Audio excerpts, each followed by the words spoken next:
Sobat Baku Hantam, setelah beberapa hari lalu Tu-95 yang menggeber di dekat Alaska, kini giliran pesawat pengebom B-52H Stratofortress milik Angkatan Udara Amerika hari ini terbang di atas ibu kota Estonia, Tallinn. Dalam sebuah manuver yang mendadak, pesawat ini juga mengarah dalam jarak sekitar hanya 50 mil dari perbatasan Rusia.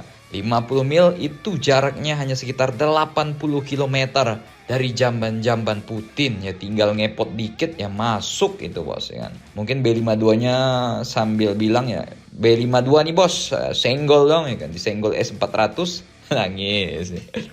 Pesawat B-52 sebelumnya muncul di atas Tallinn untuk memperingati Hari Kemerdekaan Estonia, Hari Nasional Negara Baltik, tetapi perkembangan geopolitik yang lebih luas di wilayah tersebut menempatkan penerbangan bomber nuklir ini dalam konteks yang berbeda. Saat berada di atas Tallinn, pesawat pengebom strategis ini bergabung dalam sebuah formasi dengan 4 pesawat tempur siluman F-35 dan sepasang F-18 Hornet. Meskipun sudah dijadwalkan penerbangan B-52 menimbulkan banyak spekulasi, terutama karena hal ini terjadi 3 tahun tepat setelah Rusia melancarkan invasi besar-besaran ke Ukraina. Perlu dicatat bahwa penerbangan di atas Tallinn pernah terjadi sebelumnya untuk memperingati Hari Kemerdekaan Estonia dan sebelumnya juga melibatkan B-52.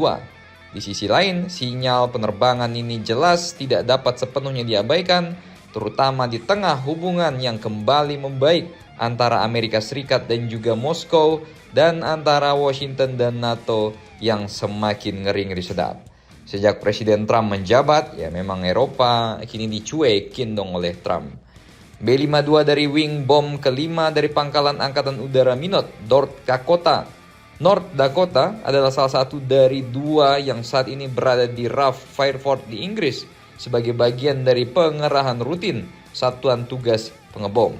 Sebelum hari ini, setelah terbang di atas Tallinn, B-52 memang melanjutkan penerbangan ke arah timur menuju Saint Petersburg. Berdasarkan data penerbangan yang tersedia, pesawat pengebom Waksam ini terbang sekitar 50 mil dari perbatasan Rusia-Estonia sebelum berbelok ke selatan.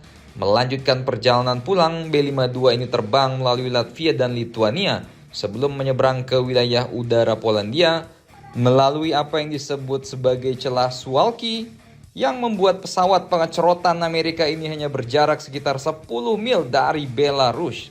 Celah Suwalki memang menyediakan rute darat terpendek antara Belarus dan daerah kantong Rusia yang sangat dimiliterisasi, yaitu Kaliningrad yang berjarak sekitar 40 mil. Dengan demikian, daerah ini telah menjadi titik rawan dan area yang sangat penting secara strategis dan militer bagi NATO dan Rusia. Jika konflik pecah di wilayah tersebut, kendali Rusia atas celah Suwalki yang memisahkan 3 negara Baltik, Lituania, Latvia, dan Estonia dari wilayah Eropa lainnya akan menciptakan jembatan darat ke Kaliningrad. Baik 3 negara Baltik, manuver B-52 hari ini dapat dilihat sebagai pengingat komitmen Waksam untuk terus mempertahankan kemerdekaan mereka dalam menghadapi sang raja terakhir Vladimir Putin al-Moskow yang semakin agresif. Jadi bagaimana menurut kalian mengenai gebar-geber B-52 ini? Silakan komentar dan baku hantam kalian di bawah.